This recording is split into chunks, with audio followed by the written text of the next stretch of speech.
Thank you, everybody, for joining us back here at Surgepays channel. We're sitting here once again with the chairman and chief executive officer of the company, Mr. Brian Cox. We want to dive into the third quarter with you guys. Before we do that, Brian, how are you holding up over there? You guys have been busy. Yeah, it's 7 days a week, night and day right now. And I'm not saying that as a cliche. It really is. But we're doing it because we're seeing results. It's fun, it's energizing, and it's kind of that energy creates more energy. And it's hard to end a day when you're able to see a direct impact with every bead of sweat that you drop. So yeah, we're having a blast right now, man. Finally being able to get to this point of seeing results of all the hard work for the previous couple of years. Perfect. And kind of diving into that then. So you guys had announced your third quarter financial results and everything. You had a conference call on it. Walk us through, just summarize some of the things that have happened so far. Give us a recap. Yeah, sure. Big picture, we blew our previous, and I always shoot straight with you. I can be a little less formal, as you can tell with my dress attire here, a little less formal than a recorded shareholder call. It was scripted. We blew our revenue out of the water from quarter three last year. We're up 2.5 times.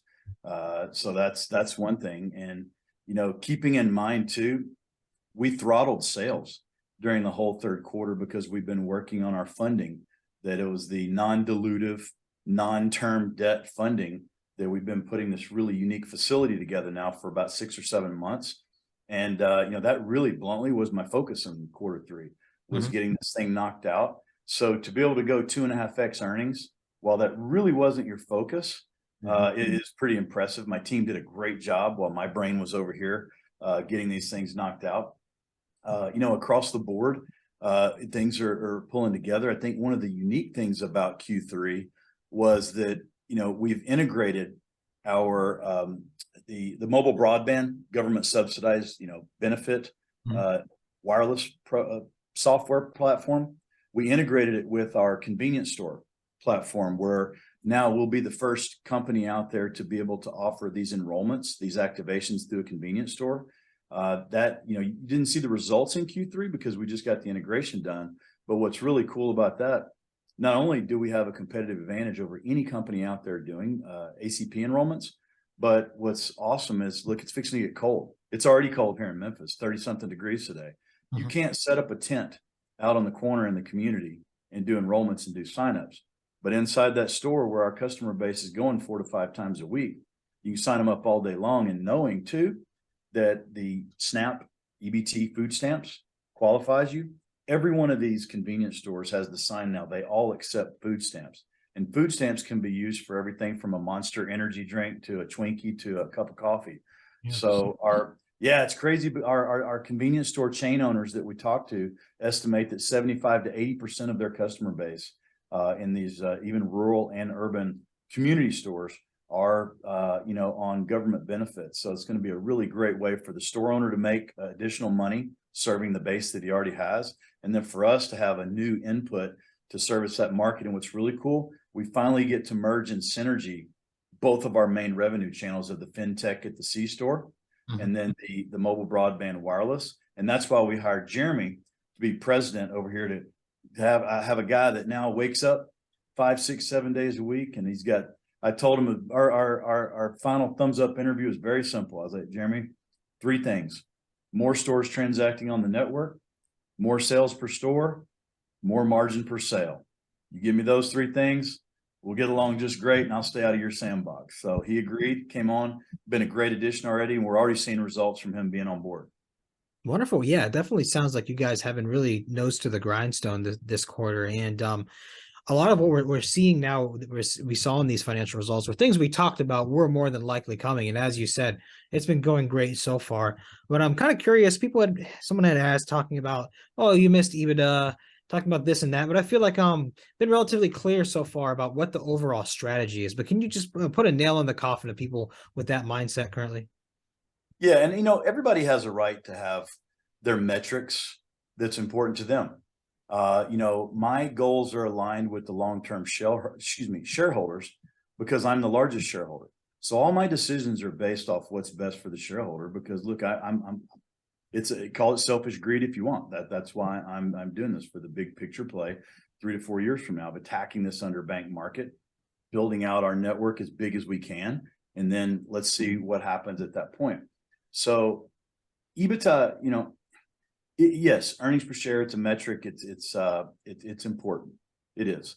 But for us right now, as a hyper growth micro cap, you cannot be focused on EBITDA on one hand and on hyper growth in an industry where we have front loaded expenses to customers. It doesn't matter whether you're a wireless company, dish network, everybody has a cost per acquisition for acquiring a customer, and we have equipment.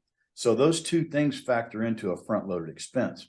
And, in the analyst defense though, all of us earlier this year assumed mistakenly that we were going to be able to amortize out that front loaded expense over 12 to 16 months. And the auditors didn't allow us to do it. So, we obviously have to fall into what the SEC and the auditors allow us to file. So really, when you look at, missing EBITDA, it's really more of a reporting mechanism than it is a business mechanism. Yeah. And I'll say this, and I don't want to come across as, I guess like a jerk or crazy, but there's no way I would ever slow down sales to meet an analyst EBITDA estimate. That's nuts. I'm way more of a private entrepreneur trying to make as much money as I can and grow this business as big as I can. And we could have hit EBITDA if I had turned off the lights and not done any sales. I mean, our mobile broadband revenue is over 9 million a month. Just my margins alone in a quarter could have hit that. So, but there's no way I'm going to slow down sales. I'm laser focused on 500,000 subscribers. I've been very blunt, talked with people in public about this a lot.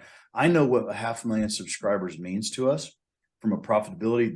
That's the EPS I'm looking at, not trying to make an earnings per share in 2022 Q3. I don't care about quarters. I don't. I care about the big picture numbers and the targets. And I've given that to my team members. We don't operate off of months or 90 days. I don't care. As a matter of fact, I didn't even know the quarter was over. I got a call from our CFO the evening the quarter was over, just giving me some preliminary results. I didn't even know what he was talking about because I don't care about the quarter. Now, maybe one day I will. Right now, I won't. We're in the micro cap, busting our tail. And I think it's showing. I mean, we're one of the top 3 producing or top 3 performing companies on NASDAQ. And, we're right at the cusp of profitability. And some of the other things that we're doing are really separating us from the pack. So the results are the results, but the results are directly impacted by what our focus is. And I've been very clear, my focus is to get to 500,000 subscribers. And quite honestly, the day we clip that and get to 500,000, my focus is going to be on 1 million, and it'll be the same resilient intensity to go after it.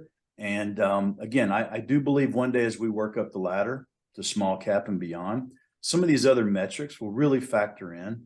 But right now, as a micro cap, going berserk, 2.5 times revenue, you can't do 2.5 times revenue and be concerned about EBITDA. So again, if that makes some traders upset, I don't care. I really don't. I'm growing this company. I'm growing it for the shareholders who are in it, wearing our jersey, and have been in it through thick and thin, and the new shareholders that are going to come on and interested in really riding this thing for a long time with us. Yeah, well said. I think the best way to kind of summarize that is things are going as they're intended to go. This is following the game plan that you have in place here. There's not missing any shots currently or anything like that going on. But all right, Brian, well, thank you again for coming on and providing everybody this update. And thank you everyone for watching. Got any questions? Don't be afraid to ask. More exciting things coming down the pipe, so please continue to follow us. For now, Brian, closing words. Hey, you hit the nail on the head. We've got some great things coming.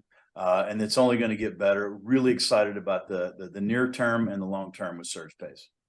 Perfect. Well, Ryan, thank you again for coming on, and please have a wonderful day. Thanks, Michael. Have a good one.